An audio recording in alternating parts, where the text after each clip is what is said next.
Good morning, everyone. Welcome to SCORE's webinar on the business model canvas. Before we get started, I want to tell you that this webinar is being recorded. The presentation will be emailed to you. If you have questions, please type them in the chat, and the questions will be answered at the end of this presentation. Before we get started, I'd like to take a quick poll. As soon as it shows up, the opening poll, yes. Please quickly tell us how you found out about today's webinar. Is this the first time attending a SCORE webinar? And have you started a business plan? Take a few seconds to answer those questions for us. It'll be very helpful for future webinars.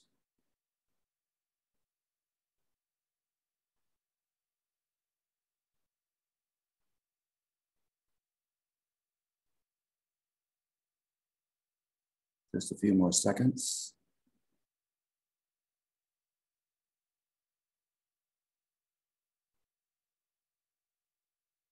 Okay, can we have the results of the poll? Okay, a little more than half of you found out about this through email. Very good. Okay, mentor website. All right. And is this the first time attending SCORE? No. Okay, good. 75% of you have attended prior to this. And then have you started a business plan? Excellent. 3/4 of you have done that. Okay. Let's close this and let's get started. Next slide, please. Whoops, there we go. This morning, along with myself, I'll be facilitating with Tom Sims. My background, besides being a SCORE member for the past 6 years and acting as co-chair, I am a mentor and a workshop facilitator.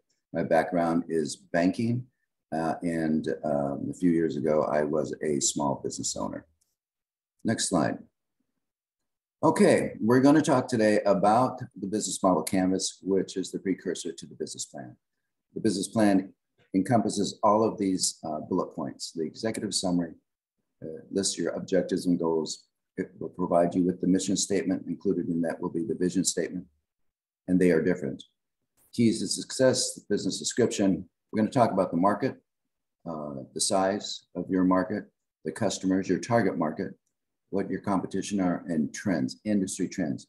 And personally speaking, that is critical. Strategies and tactics, and then of course your financial projections. All of that is included in a business plan. When to use the business model canvas, why use it? In my opinion, is the outline and precursor to the business plan. It helps you think clearly, and it validates the, as they like to say here, moving parts of your idea. And it does help you identify problems before it's too late. It confirms the target customer. And I've said this, if not 1,000 times more than that, is if you're able to identify your target customer, you will put better use your dollars. The shotgun approach, you're just wasting dollars.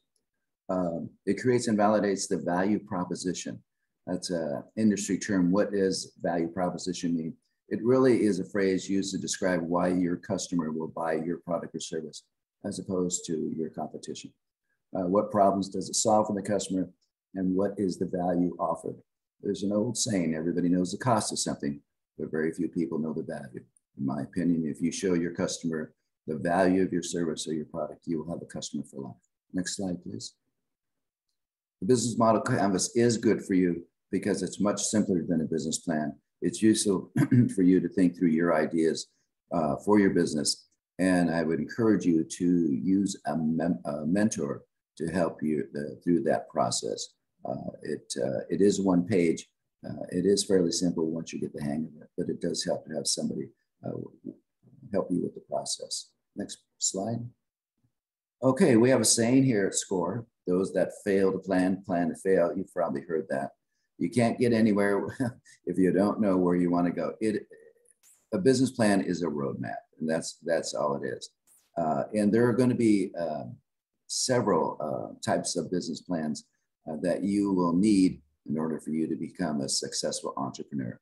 Besides the business model canvas, which is in the beginning, you're going to need a marketing plan, how to promote your business. And marketing is different than advertising, but they do go together. You'll need a financial plan, absolutely. Projecting sales and expenses. and the all-important cash flow. You're nothing without a positive cash flow. And both the marketing and financial plans must be incorporated in your final business plan. Next slide. Planning for the success of the business plan. It is a written statement about what it is, why do you need one, when is it needed. It'll tell you how to operate and manage your business. It will address your marketplace. It will tell you how to function financially. And it'll tell you your strengths and weaknesses, and the strengths and weaknesses as your competitor. And those last two bullet points are critical for your success. The business plan does answer several questions, but the two main ones are, like I've said, it is a roadmap. Where do you want to go and how you're going to get there? It only needs to be as long as it is essential to convey the message. As a retired banker, I've read hundreds, if not thousands, of business plans. I am not looking to read another War and Peace. Be concise, make it simple, but tell me the facts. And I will say, for those of you who are making a business plan, which I hope is everybody, don't get hung up on sentence structure, punctuation. As somebody who is going to loan you money, I'm just interested in the information of what you're going to do and how you're going to do it, and most importantly, how you're going to pay me back. It's nice that it's, punctuated well and written well and things like that, but don't get hung up on that. We're not an English teacher. We're looking for information, and I stress that to you because people do get hung up on just how to write it. You know the information, but how do you get it down on paper?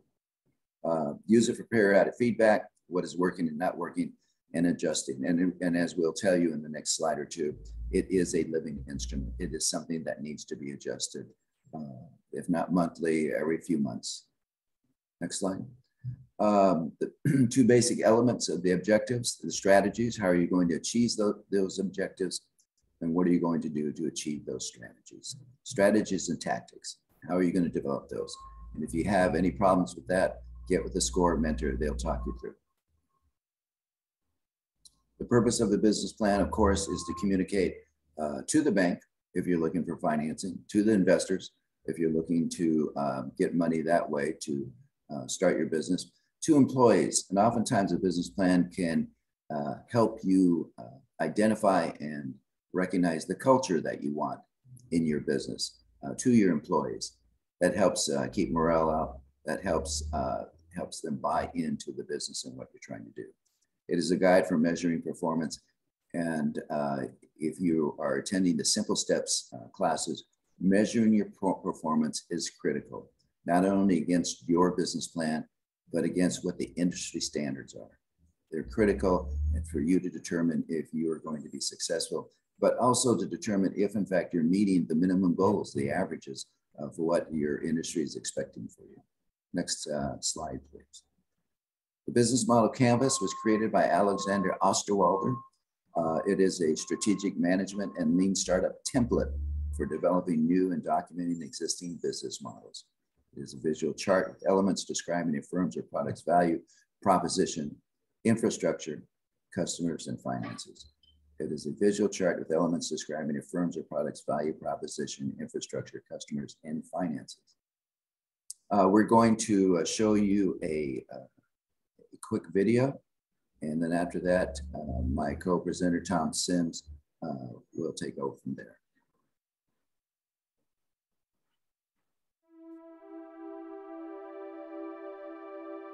This is the business model canvas. It's just what Beth and Carl will need to craft a powerful business model, and it can do the same for you. Let's dive in and see how it works. There are 9 essential building blocks that make up any business model. When you get all 9 blocks working together, you'll have answered the fundamental questions any business model must solve. We'll start here with customer segments. These are all the people or organizations for which you're creating value. For each segment, you have a specific value proposition. These are the bundles of products and services that create value for your customers. Channels describe through which touchpoints you're interacting with customers and delivering value.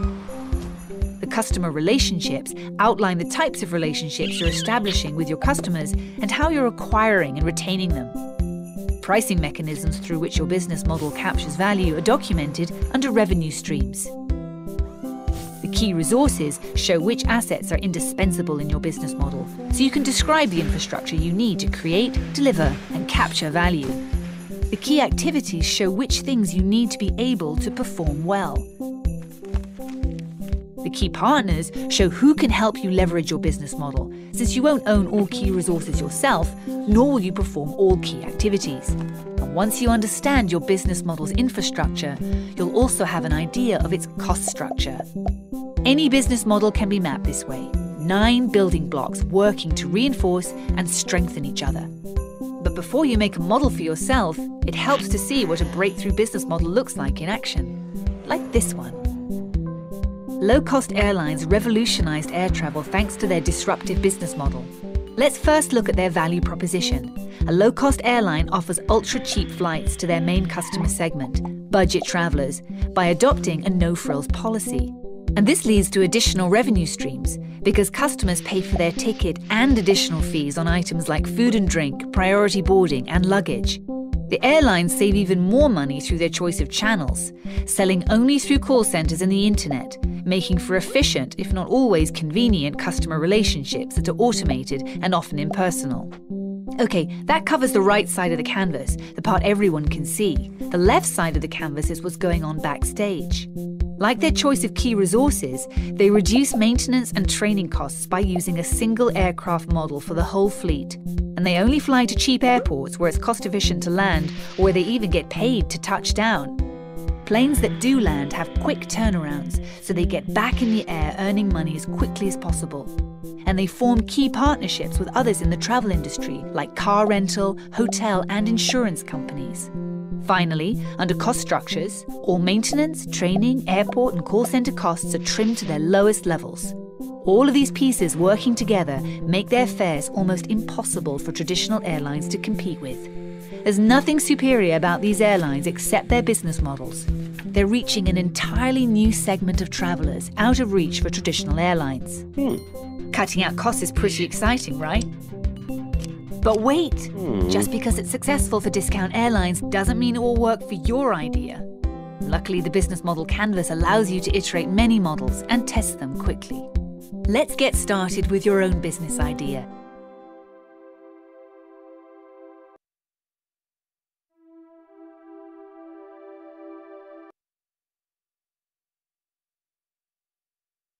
Good morning. Good morning to you. I'm Tom, and I'm here as your next facilitator. I have years of experience in the nonprofit world and the for-profit world with businesses and nonprofit organizations and development. In the past, I've used many tools to develop business plans. This is the best for starting that I have ever seen. It takes the fear out of developing business plans. A few weeks ago, on a Saturday, I sat down and wrote three different projects that I was developing, 3 different entities, really. My wife asked me, how long did it take you to write those? I said, about 2 years and 20 minutes each, because I had it all in my head. This is the tool that you use to get things from your head to paper and helps you organize your thoughts. And we have many ways to help you master this. And once you master it, you can use it over and over again, and it will be your best friend for developing your business plans. Out of this one page, you can develop a much larger and more extended business plan, because you're creating the template, you're creating the bullet points, and you're using that information to create more prose. So what my colleague Robert was telling you is absolutely right. Don't edit yourself ahead of time. Make multiple copies of this and scribble on it, and jot things down. Do not wait to make it perfect. Let the perfection develop as you correct it. Also, you can just sit down with your mentor and work on this. Prepare yourself ahead of time. Your mentor will give you that instruction on how to do that, how she or he would like to proceed on that with you based on your needs. And then we'll sit down with you. And if you're struggling on one of those blocks, don't put off your appointment until you think it's ready to present. This is not your midterm exam for Philosophy 101. This is something that you can sit down and do. I'm struggling with this, Harry or Mary. Can we just talk about it? And then you can write these things down as you go. So we are going to first look at the far right column, which is your customer segments. Now, as the video said, these are the people or entities that you're creating value for. Who are the most important customers? Is our customer base a mass market, a niche market? Is it segmented, diversified, a multi-sided platform? Now, you don't even have to know what all those things are to start this. I just want you to think about right now while you're, you're taking notes. If you make these blocks somewhere on a piece of paper, just start writing down, who is my customer? Or what is my customer? Just take some note, write something down right now if you have the thought about it. We may visit that again in the question and answer time. Some of you may want to share that, who your customer is. It's probably, unless it's paper towels or toilet paper, and even then it's not going to be the whole world, you can't just say everybody in the world. I want you to visualize a market niche for whom you're creating value. And then what is the value that you're actually going to deliver to that entity? Which one of your customers' problems are you going to solve? What bundles of products and services are we offering to each customer? Which customer needs what we are satisfying? So think about that. Think about the kinds of values that you offer. Now, this is the customer's value. This is not like we value people. That's a value statement for your organization. Now, your value statement for what you are offering the customer is, we offer the convenience of shopping online. We offer the personal touch of shopping in person. Can you combine those two? Is that what your product is? Okay. We offer the peace of mind that comes from fire safety. We were recently talking with someone who has a product that delivers an extra degree of fire safety. Think about those values and how they plug into the specific customer that you have. Now, that person's customer was someone who was building a home in the Sierra foothills, where there's a major threat for fire. And so they were creating a product that would enable them to build a more fire safe house. And then how are you channeling this communication to the people? How are you delivering the message of what value you offer to them? Through which channels are you getting from that middle column to that far right column in order to deliver your very poignant message of what value I can bring to your life or your business, if you're in a business-to-business company? And how do you integrate those channels? And those channels may be things like, well, we asked all of you in the beginning how you heard about this webinar. And most of you had heard through email. Well, that tells us that email, when we go back and evaluate our channels, that email is one of our strong means of communication. But also, we are seeing an emerging number of people who are responding as we up our game in social media. There may be a business that you're delivering this by word of mouth and direct referral. But is it possible that all three of those integrate? And so that's where we drill down in helping you through mentoring to really flesh out your business plan. Our next column is what are those specific customer relationships that you want to cultivate? How are you going to stay in touch with your customers in such a way that they're not just one-shot customers, but they're lifetime customers. And it may be through an ongoing email newsletter. And let me just say this, if you were among that plurality of people who responded to an email from us, you did not get on that email by accident. That we have an opt-in email system. So it was not just one step. There had been some point of contact that we had with you prior to that. And then we have this ongoing means of communication. You have attended one of our workshops, you have had a mentor. In some way, you've had a relationship with us that we're seeking to maintain with you, as long as you wish to maintain it, so that we can continue to communicate the value that we offer to you in terms of your business. Now, I'm using SCORE as an example here because we do one of these also.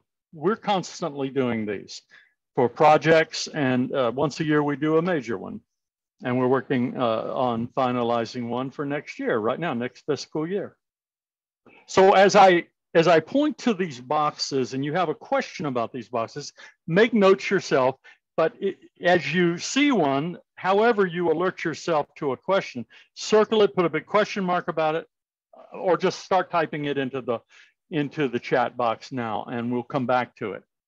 Okay, we're gonna keep going. Our next question is, what are your revenue streams? In other words, how do you make money on this? That keeps you in business. So for what value are your customers really willing to pay? What will they pay for? I found that people don't always pay for things that they can get free. For what do they currently pay? What are they already paying? How are they currently paying? What's their means and method of paying? How would they prefer to pay? How much does each revenue stream contribute to overall revenues? And then you're going to isolate 2 or 3 things that are your primary sources of income in your business. Let's say you're in some sort of consultation business. Well, maybe it's a fee for service. Maybe you use billable hours in the service that you provide for people, but you have extras that are add-ons and they become a source of income for you. If they're not a major source of income, they may not go on your initial list. But if they are a significant source of income, even if they're not the major one, they should go here. And if you have not realized the fullest potential for these, put them in the list. You can always take things off. You can always put things on. Hopefully that makes sense. If not, we'll come back to it, or you can discuss it with your mentor. The next box is your key resources. What key resources do our value propositions require? Our distributor channels are key resources. That is, if you are selling a particular form, a particular auto part, let's say you're specializing in a particular auto part. My wife's uncle, developed an auto parts production business.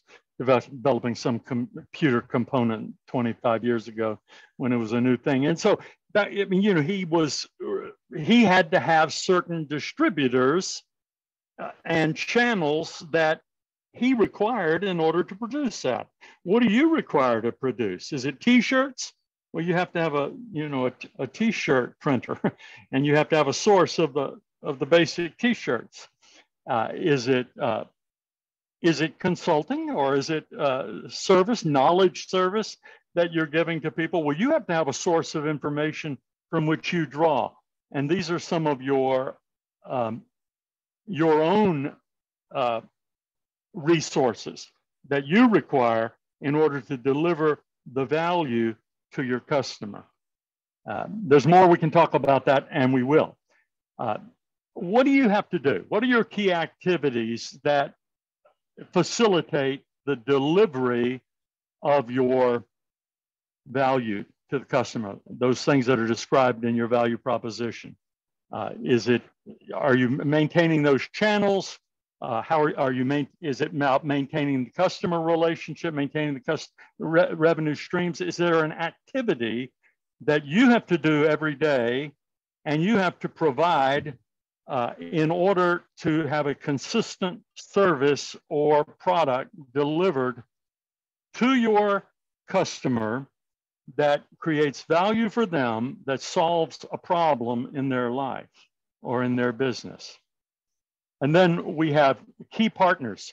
These are people you can't do business without. Your key suppliers, your accountants, your lawyer, having these people on hand. People ask specific questions about how many hours a year do I need to pay a lawyer? Well, we'll talk about that. And we have articles on that we can refer you to, but we'll talk about that. You know, what is the role of an accountant? What is the role of an online accounting service? What are the partner? What about my insurance carrier and agent or broker? What about a banker? All these things, brainstorm them, throw them in here. I can't do business without these people or these service providers. And then finally, what is your cost structure? What are the most important costs inherent in our business? If you have a brick and mortar business, a place where people come, a store or an office or in a warehouse, you have to pay rent, don't you? You have to pay utilities. You have to insure that place as well as you're insuring your service. Which key resources are most expensive? Now, we're not talking about listing every subscription, you know, your $10 a month subscription to this or that. We're talking about your major expenses. Which key resources are most expensive? You may have to group some things together. Maybe you do have subscriptions that come to several $100s a month, but group them together and put them down. Now, just to summarize this, and I know you're drinking water out of a fire hose right now, but we will be here to help you drill down all of this. This is a summary. Your customer segments, your value propositions, your channels for delivering it, your customer relationships, how you build them. When you download this presentation, just kind of look at this as a way of prompting your memory on just what each of these boxes is about. And you say, oh, Tom, what if I put it all in the wrong box? Don't worry about it. We'll figure it out. We'll move it over. Your mentor will say, you know, that's a great idea, but maybe that is more of your key partner, or maybe that really belongs in your revenue stream. That's why you have a mentor, to ask those questions. And we're here for you for that. Now, where do you get the Canvas? Well, this is a live link and you download it. And it will come as a Word document. If you don't have Microsoft Word, it's free. By the way, you can, there's a version of it's free, but you can open it up in Google Docs or something else. This is a universal format that you can use with free software online. There should be a blank one in there that you can print on, or you can print out if you're a person that, you know, thinks from your head to your hand to your pencil to your paper. That's fine. Whatever your learning style is and whatever your best way of taking notes and self-expression, we want you to use that. We have resources for learning how to use the business model Canvas. You can watch the video again. You can go to strategizer.com and look at some of the material they have there. And we have, anyway, you can click these links. We also have almost unlimited links at SCORE. This is just basically, these are just major categories where you're going to find multiple files, tools, templates, videos, webinars, thought provokers, current articles, long-term outstanding truth. This is just a great summary of some of the resources. And again, we call these hyperlinks. They're in blue and they're underlined. That means when you get this in PDF form, you can click it. Your the message will go to your browser to open that up, and you'll be there. Voila. Okay, so start typing those questions in, and we're going to take a poll. And so, Christina, if you'll launch the poll for us. So far, has today's webinar been helpful? however you define helpful. You found something you can use, or you had a thought you're going to think about, however you define helpful. We're here to be helpful. Would you like a SCORE mentor to help you with your business plan? It's yes or no, but we should have had a third question, I suppose, that said, I already have a mentor. But if you already have a mentor, answer yes.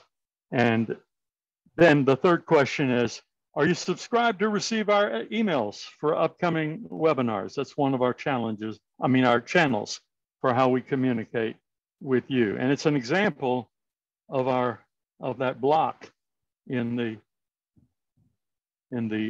canvas. Okay, take a second and fill that out, and don't worry about getting it wrong. Just dig in.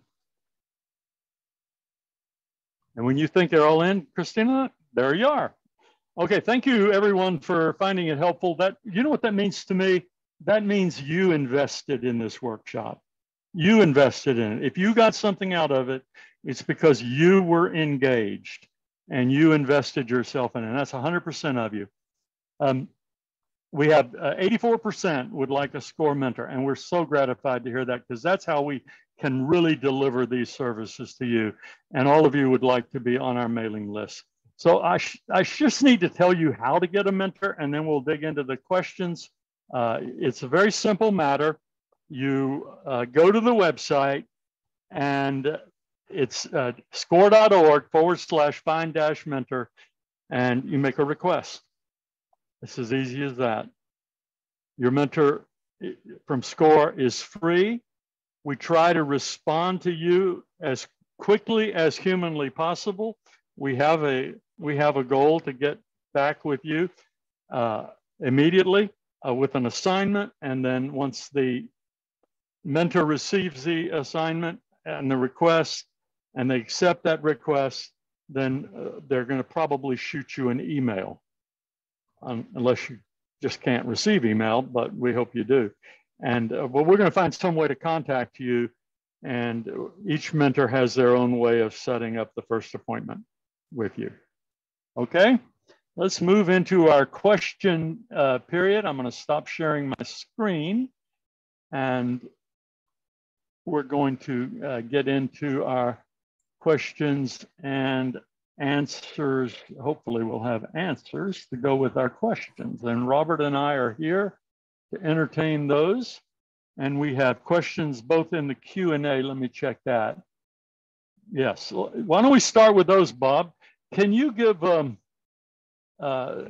Sarah some more examples of different types of customer relationships? Different types of customer relationships. I mean, besides personal? Yeah.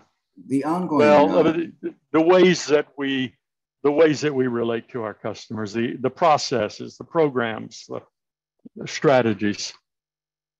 You develop those, of course, when you're advertising. It piques curiosity, and people see that you have something of value that they think you can satisfy a problem that they may have.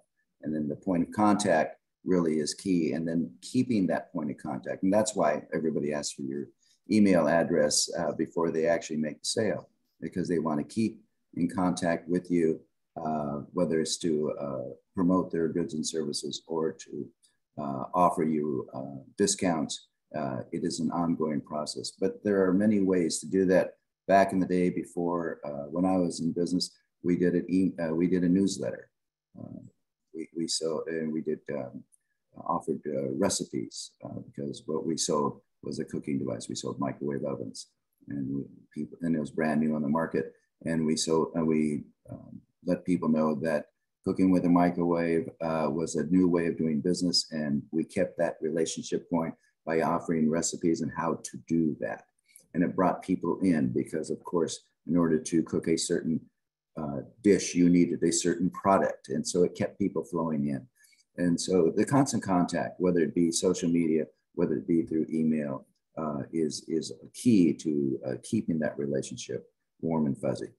That's great. I mean, so newsletters, it's information. We have so many ways to share information, reminders to people Texting is a way that we may stay in touch. A friend of mine she had an organic restaurant in town, and she had Sunday cooking classes, and it was a value-added product, but it was also a way that customers were engaging with her. Any way that you use to continue engagement with your customers. Bob mentioned discounts.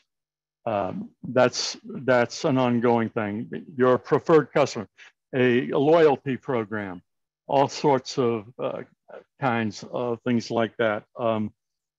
Certificates that we give for people taking, he could have had masters in microwave cooking and that sort of thing. Going back to the screen that summarizes the blocks in simple terms. Yes, I can do that. But I'm going to do it, if you'll forgive me, I'm going to do it from my my other screen, because this is actually a process. Can you see that? Yes. This is the simple term one, but the thing is, we're going to send that to you within the hour, and you will have that, and you'll have it forever and ever. And if that is one that prompts your brain, just print it. Print one page of it and look at it and put it in front of you. Keep it on your desk or on your wall. Right. Okay, I'm going to stop share again and then go back to, do you see any questions you're ready to answer here in the chat box, Bob? I'm not in the chat box. Here we go. Well, that's okay. I'll get us in the chat box. All right. A lot of them are procedural. I just want to mention, please recognize that the business model canvas is just an overview. We talk about your target market, but we don't tell you how to find it, how to get it. That's when you start, once you get the overview, the canvas, and you think, okay, I can do this. So what is my target market? And then you start getting into the nitty gritty. But the canvas is not for that. It's just to get you started. It's just to get you thinking. And that's when you start developing your business plan. There's no right time or wrong time when you go from the business model canvas to the business plan itself. It is a process, but it's designed to get you thinking about who is my target market, and how do I reach them, and what channels will I use to reach them? How will I finance this? What are my resources? What is this going to cost? And that's all the canvas does, is to start your thought process, and then for you, designed to get you thinking, okay, where am I going to get this information? What does it take? Thank you, Bob. Thank you, Christina, for answering Tina's question. I was going to ask you to do that. I did. Yeah, I saw your request come through too, Tina. So you're in the mill. Everything's looking good. Let's see. I think most of them are process kind of questions, aren't they, Christina? Yeah, if you want to let everybody know that everybody will receive the link to the recording, the presentation. I'll also send the business model canvas as an attachment in my email. So yeah, you don't have to click on that link. I'll just send it as an attachment, make it easier. Does anyone wish to put themselves on, I don't know if we can do that on this format, but unmute and ask your question out loud, or you think you might have some follow-ups? We're not overwhelmed with. It's a good crowd, but we can manage it if you'd like to do that. Yeah, let me know in the chat, and I can unmute you. Okay, this is a really good question. What info should we come prepared to a mentor meeting with when we want help making a BMC? I seldom look at mentoring as a one-stop shop, and in fact, none of us do. We look at it as a process. Here's my bias. I want to get to know you and your dream. I don't want too much structure in the first meeting. I want you to be able to give me an elevator pitch of what it is you want to do. And that, a short statement of your vision for your business. And if you're having trouble articulating it, we're there to ask the key questions. We want to have a conversation. We're interested in knowing a little bit about your background, why you want to do this business, what it is that is really filling your heart and driving you to this. And so we're gonna spend a relaxed hour with you. I am. just getting to know you and mapping out the process. You getting to know us. Come with questions. There's no question you can't ask me about myself, you know, and I'll just tell you I don't know. I haven't figured it out yet, or something like that. But I want to, you know, we want you to know us and be able to trust us and know if we're a good fit. And then we want to map out the process, and we want to explain to you the steps that you'll be taking to do this. So I have something from Nirmal. Good morning and thanks. Insurance career mentor. You know, and then I will tell you this. We don't all specialize in everything, but the beginning of this process is a generalist process, isn't it, Bob? Absolutely. The principles cross industries on how to start a business plan. Let me add to what you're saying, Tom. It is just a conversation, and oftentimes we'll share screens. Somebody will want to know how do I start my projections. SCORE has an excellent template, and we'll just share the screen and we'll go through it, and we'll make up some numbers, and then I'll ask you to put in what you think your real numbers are. Right. I'm just going to use my experience and pass on to you what I know and what I don't know. If I can't find it in the SCORE website, we might get a subject matter expert for the next meeting, and there'll be a three-way conversation with somebody who, for example, is versed in insurance, somebody who is versed in marketing and advertising, and we'll talk to you about social media and how to use it. You know, you're right. My background is financing, and I have a general, and being a small business owner in the past, I have a general idea of how to get started, but certainly none of us know everything about everything. And so that's what SCORE is all about, is just bringing people in, introducing you to people. I guarantee you anybody who's been in business has interfaced in that industry, and we've learned more than we want to know sometimes. But we also have resources. We have people that specialize in that, and we bring in our specialists.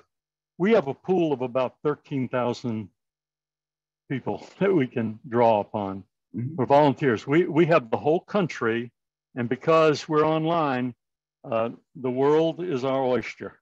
You know, we have resources. I'm meeting with one of you tomorrow from all the way across the country. I had a client a few weeks ago whose organization was chartered in Malta. He was living in the Black Forest, an American living in the Black Forest of Germany. He said, "You're gonna have to excuse me, my internet is not really good here. I'm in the middle of the Black Forest." And here I was in California. So we were really crossing some territory. It was very exciting how we can do that. He was trying to expand his business in the United States and by opening some new entities. Well, any other questions? We can save them for a personal conversation. We're here for you, for the life of your business. We'll meet with you frequently, or however you set the pace. Okay. Okay. Thanks, Christina, everyone. I don't know. Bob, you and I want to debrief a little bit? Yeah, we can debrief. Yeah. Okay, and any tips for not getting overwhelmed and lost with all these pieces? Yes, we have a really good piece. Request a mentor. That's a good question. And we'll just go in repetition. Okay, everybody. Thank you.